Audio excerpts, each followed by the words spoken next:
Why can't you find the meaning of life? Have you ever had the agonizing feeling of running on a treadmill? You run with all your might, your legs ache, sweat drips down your face, but when you look to the side, the scenery remains exactly the same. It's the feeling of constant movement without any real progress, a vicious cycle that drains your vital energy and leaves only exhaustion as a reward at the end of the day. We live in a strange paradox today. We have the most comfortable and air-conditioned homes in history, but we have never slept so poorly and depended so much on medication. We have thousands of friends and followers on social media, but statistics show that we have never felt so isolated and lonely. Technology promised to connect us and make life easier, but it seems that it has only accelerated the pace of our anxiety and disconnected us from ourselves. The world screams in your ear all the time. Run faster. Buy that new car. Get that director position. And you obey and run. But the cruel problem with this race is that whenever you reach your goal, the finish line moves forward. Enough never arrives, because modern culture was designed to keep you hungry, not satisfied. In the silence of the night, when the cell phone notifications stop, the question that keeps you awake isn't how to make more money. The real question, the one that hurts your soul, is, where am I running to after all? Why does all this effort seem so empty when I finally lay my head on the pillow? Is life just about paying bills and waiting for the weekend? Today, I want to invite you to stop on this treadmill for a few minutes. Let's take a deep breath and step away from this frantic noise. Let's listen to the voice of a man who ran more than all of us combined, conquered everything there was to conquer, and returned from the mountaintop with an urgent message for those still down there trying to climb. Imagine a man who had the financial power to buy absolutely anything his eyes desired. I'm not talking about a modern millionaire like Elon Musk or Jeff Bezos, but someone with virtually limitless resources for his time. I'm talking about Solomon, the king who transformed his own life into a laboratory of boundless pleasures. He decided to conduct a radical experiment and said, "I'm going to taste everything life has to offer." He organized the biggest parties the ancient world had ever seen, with the best musicians and the most exotic foods. He had hundreds of women, tasted the most expensive wines, and surrounded himself with a luxury that would make any five-star hotel today seem like a simple inn. If happiness were a product that could be bought in a store, Solomon bought the entire stock. He denied himself nothing. He built gardens, golden palaces, and accumulated wisdom and art. He tested the theory that having things brings satisfaction to the utmost, exhausting all the possibilities that money and power could provide to a human being. But do you know how his personal diary ended after all that? He looked at his palaces, his riches, and his conquests, and wrote a strange Hebrew word, lever.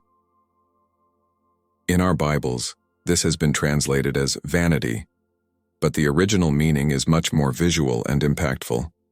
It means smoke or vapor. He realized with a jolt of reality that trying to be happy by accumulating material things is like trying to grasp smoke with your bare hand. It's beautiful to see.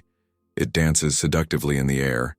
It seems to have substance, but when you close your hand to possess it, there's nothing there. The pleasure evaporates the moment you touch it, leaving only the desire for more. That word, lever. That is the master key to understanding your dissatisfaction today. The great mistake we make is not wanting to be happy. God created us for joy. The mistake is seeking that happiness in things that, by nature, are smoke and mirrors. We try to build a concrete house on a foundation of vapor, and we are surprised when the walls begin to crack. Have you ever bought something you really wanted? A cell phone, clothes, a car, and felt euphoric for 2 days, only to have it become just another thing in your life a week later? That's the nature of smoke. The promise of satisfaction is always greater than the delivery. The object remains, but the joy it promised dissipates into thin air. The emptiness you feel in your chest is not a manufacturing defect, nor a sign of ingratitude. On the contrary, it is a vital sign of spiritual health. Imagine you are very thirsty in the desert. You can try eating sand, you can try eating gold, you can try eating wind. But the thirst remains bothering you. Why doesn't thirst go away? Because thirst is specific. It's a desire for water.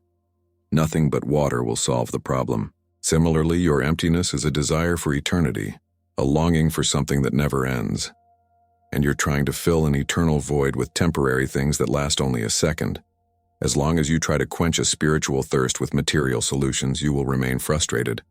It's like trying to quench your thirst by drinking seawater. The more you drink, the thirstier you become. The secret is not to seek more smoke, but to understand that we were designed to breathe a different air, one that this world cannot sell. How do we resolve this dilemma in practice? The first step to finding meaning is to stop trying to control the turbulent sea of life. We live in an epidemic of anxiety because we are obsessed with controlling tomorrow, ensuring that nothing bad happens and predicting every detail of our future. The Bible says in Ecclesiastes that there is a time for everything under heaven, but we want everything to happen on our timeline. Imagine your life is a small boat in the middle of the ocean. You can grab the oars and row against the tide with all your might until your arms fall off from exhaustion. That's your anxiety trying to force destiny. Or you can do something much wiser. You can hoist the sail and let the wind blow. Letting go of the oars doesn't mean giving up on life or being lazy. It means understanding that the force of the wind is infinitely greater than the strength of your arms. It's exchanging desperate effort for intelligent confidence. The meaning of life begins to appear when you let go of the oars of absolute control. The peace you seek is not in the guarantee that everything will turn out right, but in the certainty that you are not alone in the boat. Anxiety is the result of thinking we are the captains of the universe, a position for which we are not qualified. When you accept that there is a captain on this ship who knows how to read the map of the stars much better than you do, the weight is lifted from your shoulders. You do your part. Adjust the sails, but let God do his part. Blow the wind.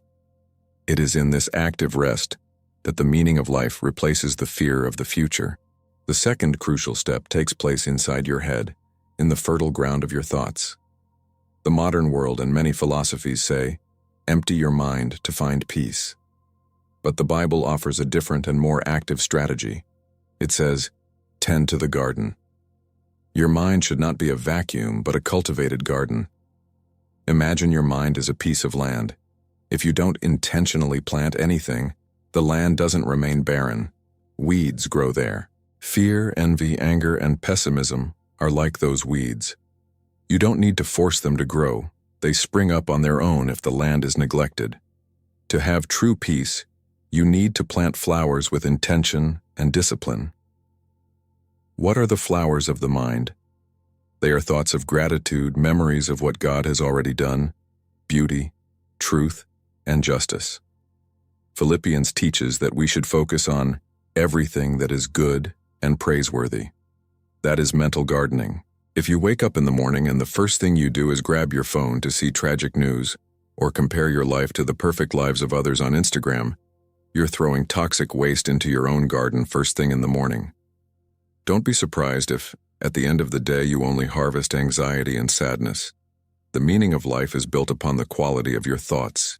You need to uproot the weeds of fear as soon as they sprout and water the flowers of hope every day. A mind renewed by truth is the only place where happiness can take deep and lasting roots. And here is the third secret, perhaps the most important of all for healing emptiness. The remedy for meaninglessness is the other. There is a fascinating geographical lesson in Israel that perfectly explains the human soul. The Jordan River feeds two different seas, but with opposite destinations. The Sea of Galilee receives water from the river and lets it flow into other waterways. It receives and gives. Because of this constant flow, it is full of fish, life, vegetation, and beauty. It is a place where people want to be, a symbol of abundance and vitality. The Dead Sea, on the other hand, receives the same water from the same river, but keeps it all for itself. It is at such a low level that the water has nowhere to go. It retains everything. The result? The water evaporates, the salt concentrates, and it is absolutely dead. Nothing survives there. You are inevitably one of these two seas. If your life revolves only around me, my success, my money, and my problems, you become a dead sea. The water of life enters you and rots because it has no outlet. Selfishness is the fastest path to spiritual death. To feel truly alive, the water has to flow. You need to help someone, serve, give a genuine good morning, listen to a friend's pain. When you let life flow through you to others, life renews itself within you. The meaning of life is not what you accumulate, it's what you let overflow. Many modern philosophies tell you to connect with the universe or tune into a cosmic energy. But if we're honest, the universe is cold and impersonal. It doesn't know your name, it doesn't care if you're crying, and it has no morality. It's just a giant machine. The biblical answer to the meaning of life is infinitely warmer and more personal. We were not made to connect to an indifferent cosmic battery. We were made for the embrace of a Father who knows us, loves us, and designed every detail of our existence with purpose. Remember when you were a child and were afraid of the dark in the middle of the night? You didn't want a logical explanation of how electricity works or the rotation of the earth. What calmed your heart was feeling your father's or mother's hand.